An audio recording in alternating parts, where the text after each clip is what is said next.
Welcome to episode 70 of the Evergreen Thumb. My guest today is Diana Wisen. She is a WSU Extension Master Gardener in Skagit County. And Diana is actually one of the very first people that I met when I started training as a Master Gardener. So we've been acquainted for more than 10 years now. Diana, thanks for joining me today. It's great to see you. It's a pleasure to be here. Today we're going to talk about slugs and snails. And I know there are pest gardeners just love to complain about. So what makes the Pacific Northwest such an ideal environment for slugs and snails? We have everything that slugs and snails need to survive. We have lots of lush greenery. We have lots of moisture. We have cool temperatures, cloudy days, and very frequently our ground up here in the Pacific Northwest does not freeze in the winter. It seems like slugs are particularly numerous this year. They could come out and start feeding at 40 degrees, and we've had very little weather below 40 degrees. So they're very happy. I bet. Are there really more of them, you think, or are we just seeing them earlier than we're used to? We saw them all winter, which is pretty unusual. I don't know. It's hard to say whether there's more or not, but people are more aware of them as well. And we are seeing more snails than people who've lived here a long time ever remember. Not yet this year, but I think our drier summers make it easier for snails to live, and where slugs need more moisture. I remember when I lived in Anacortes, the snails were actually more prolific than the slugs. So slugs and snails, we think of them as these slimy critters. They're not insects. What are they? Slugs are a member of the invertebrate family. They don't have a skeleton, and they're part of the phylum called Mollusca, which includes clams and squid and octopus, all those kinds of things. And within that phylum, they are a gastropod, which means stomach foot. And of course, that perfectly describes what a snail looks like. And that's basically what it is. They basically a big, long intestinal stomach that crawls with a foot that's a very muscular organ that enables them to crawl up walls, crawl across ceilings, all kinds of places. And they're born to eat. That's what they do. So most gardeners think of them just as pests, but do they actually have an ecological role? Yes. Our native slugs really are you rarely see them very much. They're certainly not much of a problem. And they eat rotting debris. So that's a really good ecological services that slugs and snails eat. We would be buried in leaf debris if it wasn't for them. But it's the invasive slugs that eat more than just rotting debris. They eat your lettuce and your potatoes and your dahlias, and that's when it becomes a problem, when they compete with us for the same food. So how can we tell the difference between a native versus a non-native slug? I know banana slugs are kind of the most obvious. In the home garden, you don't see many native slugs, and if you do, they're very small and they're not very noticeable. The native slug we all love is the banana slug, and those are frequently out on the Olympic Peninsula. You see them. Around here, you would see them in woodland areas. You would rarely ever see a banana slug in your home garden. What you do see is the chocolate Orion, the Limax maxima, the leopard slug, the gray field slug, those kind of slugs. And those are the kind of ones that come into your garden, into your cultivated garden. Native slugs are not much of a pest, really, in terms of the home gardener. They can be annoying, but they're not going to eat the food that you're trying to grow for your family. But slugs do eat a lot. You said they live to eat. Yes, slugs can eat 4 times their weight every day. Imagine if you and I ate 4 times our weight every day, day after day after day. But slugs eat a lot. That's all they do is eat. So they can compete. I mean, there were Puyallup strawberry farmers that got wiped out because slugs came in and nibbled on all the fruit. Slugs don't stop in one place and just eat. They eat as they travel, so they can cause a lot of damage in that spot. They don't just eat one bite and they move on, and can contaminate a lot of food that way. So what type of plants tend to be their favorites? Oh, my goodness. I would think things like lettuce and your greens are really popular. They can burrow in as a tiny slug into a newly growing potato and live inside that potato, the potato's whole life.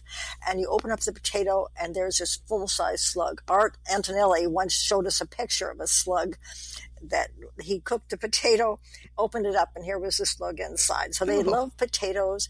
They love dahlias and delphiniums. I think anyone who grows flowers in the Northwest knows they eat a lot of things like that. So, I've seen them way up in apple trees. They eat practically everything. There is a list of things when I give this talk as a program. I bring a list of things that slugs don't eat, but it's things like artemisia and lavender and things like that. Though you can see slugs on those plants, but they may not eat them. You mentioned that the slugs move as they eat. So why does it seem like plants sometimes disappear overnight? Because there's several slugs. Banana slugs, you're only going to see one. But these common slugs that we see, the garden slugs, there's a lot of them, and they hide underneath the plant, and they come out, and they eat all night long. So if your dahlia is just starting to come up out of the ground, or your new lettuce is just starting to come up out of the ground, they can eat all of that in one night. And there's lots of slugs, not just one. So they lay 50 eggs at a time, and those eggs hatch within a few weeks, and they set out to eat. There's other things that eat food too, like or eat plants. The cutworms eat some of the things, and so if something is totally disappearing over a week, it might be something other than a slug, like a cutworm or both. Both cutworms and slugs love rhubarb, so it's pretty hard to tell which is which. Slugs kind of shred things as they go, where a cutworm will stay in one place and just eat.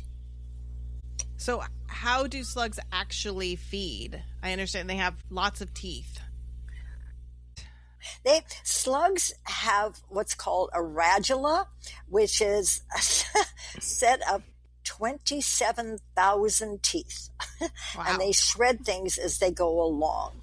And how they find their food is really interesting. We make fun of the slime, but the slime is really one of the reasons that slugs are so successful.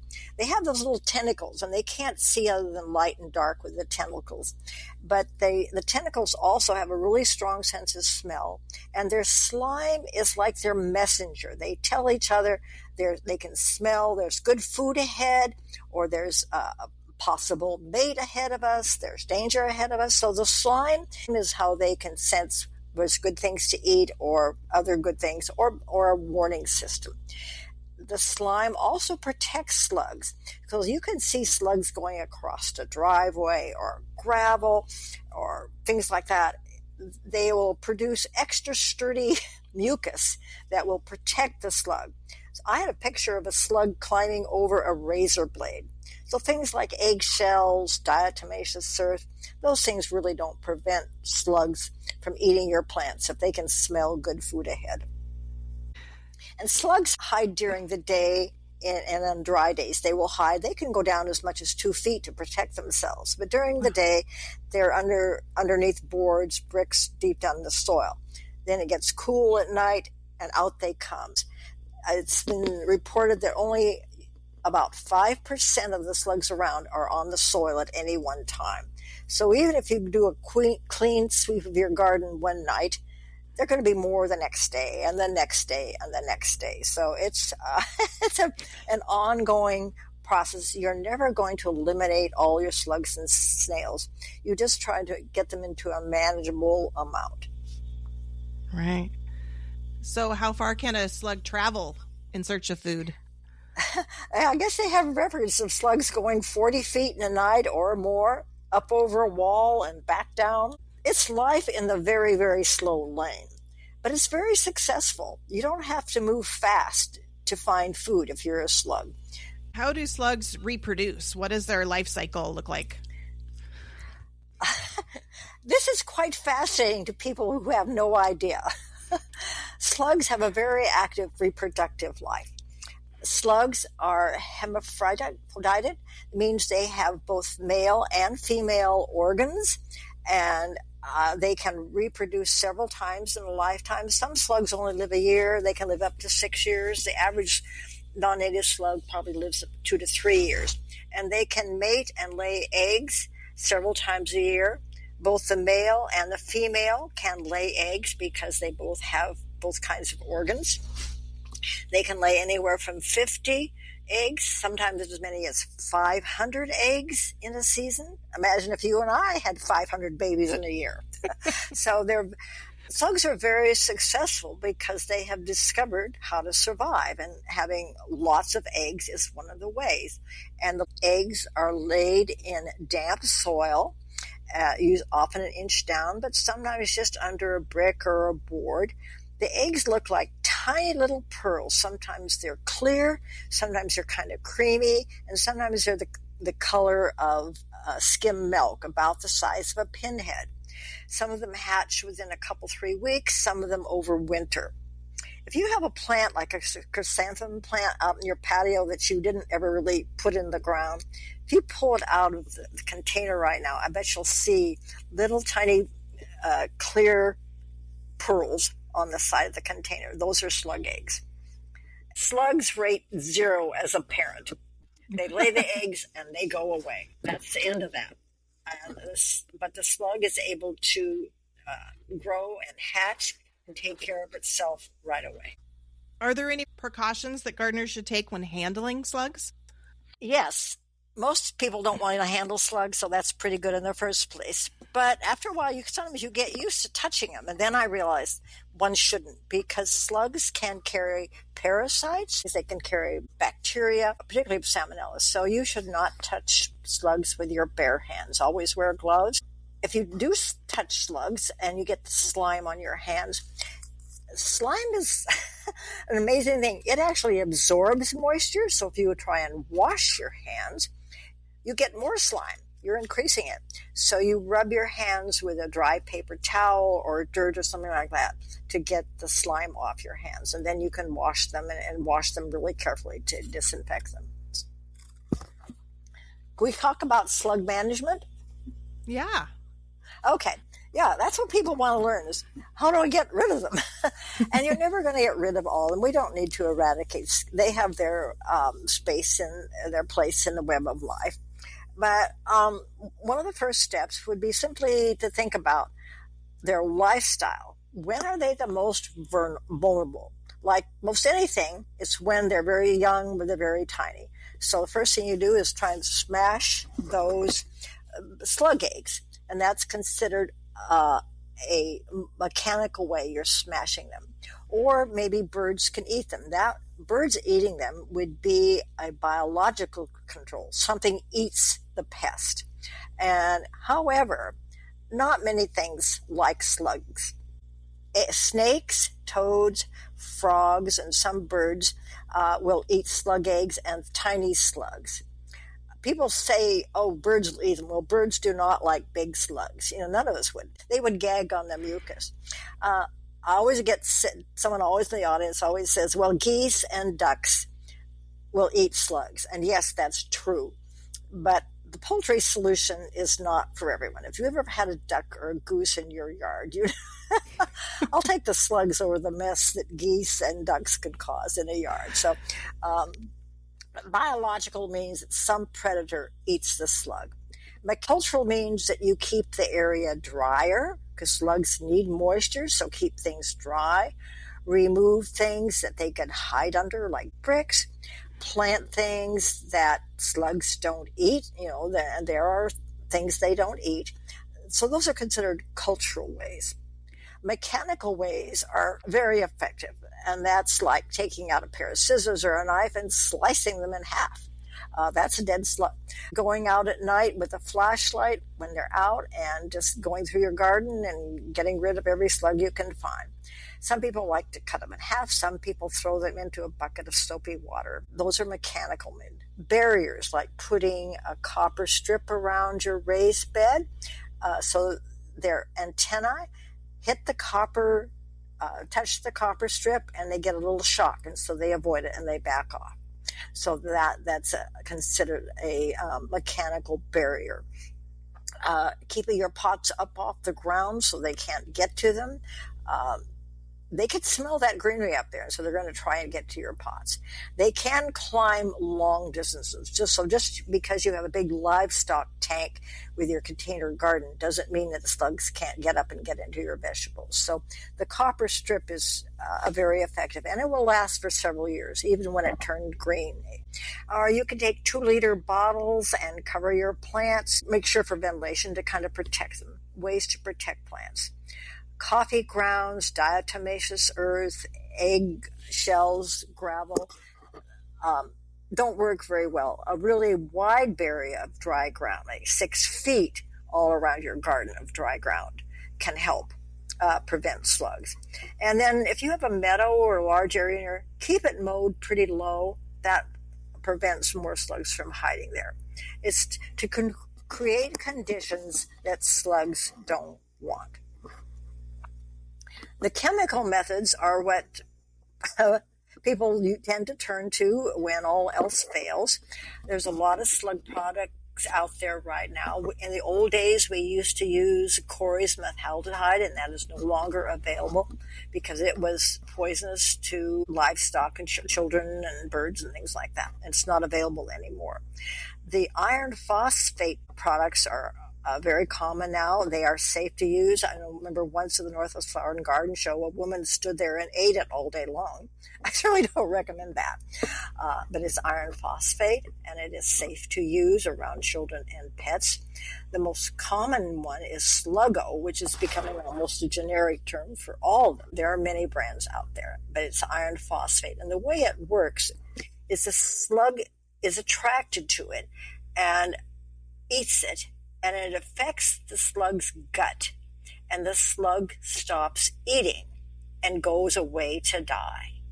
But the problem with that is you do not see the dead bodies. And we like to see the dead bodies. But what happens, you will see in a few days there's no damage or a lot less damage. So that's a really good thing. And there are other products out there, but as far as I know, the metaldehyde products are no longer available. Don't put the iron phosphate right up against your plant, because it has a lure, a scent that lures them in. And if they get to your plant, they might eat your plant before they eat the iron phosphate. And you sprinkle it very sparsely. A teaspoon will do a whole square yard. You know, in the old days, we used to have these little slug bait volcanoes all around our plant. That's not how you use this type of product. And it will last through the rain, but it does have to be reapplied after 2 or 3 weeks. Okay. What about beer traps? Well, people wonder if beer traps are a chemical approach, and no, they are not. You fill your cottage cheese carton with holes on the side, or we're about halfway up with beer, and you set it in the ground so that the hole is level, and the beer, the slugs smell the beer. Oh, you need to put a lid on it too. The slugs smell the beer, the yeasty smell of the beer, and they come in and they drink their fill and they drown. They are not poisoned. Oh, and with the other slug baits, the iron phosphate, the slugs are not poisoned. They just stop eating. And if you don't eat, you die. So don't worry about that. But for the beer traps, they do work because they attract slugs. So you don't have to go and hunt the slugs down. You provide the party and they come to you and they drown. It's their own fault. And then the dead bodies attract other slugs. So more come. It does work. It's very effective. You can't use old flat beer. You can use beer that's been sealed in its container for a long time. So you've got beer that's old and you don't want to serve. That's okay. It just can't be flat. And wine doesn't work either. Apple vinegar and hard cider, things that are fermenting, will work. And it's important to keep it covered because your dog will slurp down the whole thing and it can make your dog sick. So be careful about that. And because dead slugs are so much protein, they smell really bad. Dead slugs smell really bad. So if you do one of these soapy water things or a beer trap, you need to empty it out and bury that mixture every couple of days. Otherwise, it really is very smelly. I don't put it in my compost bin. Some places they tell you to do that, but I don't do it. I just bury it. So if a gardener gets overwhelmed by the number of slugs in their garden, what's the first thing you recommend? Get started taking care of it. Don't put it off. It depends on why you're gardening and what you're growing. If there's slugs, if you're growing things and your garden looks okay and you're happy, you just don't like the slugs, you can learn to live with it. But if you're trying to feed your family, you need to get out there right away with a slug boat, with a knife, with everything you can do. Don't overwater. Overwatering your garden, which sometimes here in the Northwest, we water too much. Even though I know we have dry summers, but if your plants are deeply rooted, they can withstand a lot of drought. So don't overwater because that encourages slugs. But like weeding, any kind of pest, you need to get on it right away. Start early. Don't wait till you have a problem because there are slugs out there. They're already feeding. So get started now. Which is true of any garden pest. You need to keep a handle on it and keep things at a level that's acceptable to you. Okay. So what are the key signs that what you're doing is working? You see less damage. That's basically it. People who have gone out and chopped slugs at night, you can do that every night of the year practically, and there will still be slugs. So you're never going to get rid of them all. But if you're trying to protect certain plants, then that's where you focus your attention. And sometimes you'll put down cardboard and then come back the next morning or the next day and scrape all the slugs off and do that repeatedly. And when you see less slugs, you know you're making progress. But they lay so many eggs, you have to keep at it. It's not a once and done kind of thing, and it's year after year. Yeah. Slugs are very successful at surviving. That's why there's 93,000 species of mollusks. Wow. That's a lot. So you mentioned patrolling for slugs at night. Do you have any stories to share about slug patrols? When I teach this class, it's really fun because I used to own a farm in the San Juan Islands, and we raised a lot of our own food as well as 150 dahlias. So my son and I used to go out at night with shovels and our headlights and flashlights, and each of us would kill at least 100 slugs every night, and we would do this for 2 or 3 weeks. Wow. And of course we never made 100% progress, but we did. And these were the big black chocolate Orions. They're the ones that in the summer, you don't see them this time of year, but in the summer they're quite large, and you touch them and they roll up into a ball. They come in black, brown, orange, and they eat a lot. The Limex maxima is the leopard slug that when you see it, it's gray with black stripes, and you realize, oh yes, this is the leopard slug. They eat plants too, but they also eat other slugs. So when I find a leopard slug in my compost bin, I leave him there. I figure he's my friend, or she is my friend. Some of the gray field slugs, they're hard to see. They're not much bigger than your tiny fingernail, and they're under a leaf, and they're just everywhere. And it gets a little discouraging, I think, at times, and you have to learn to accept damage.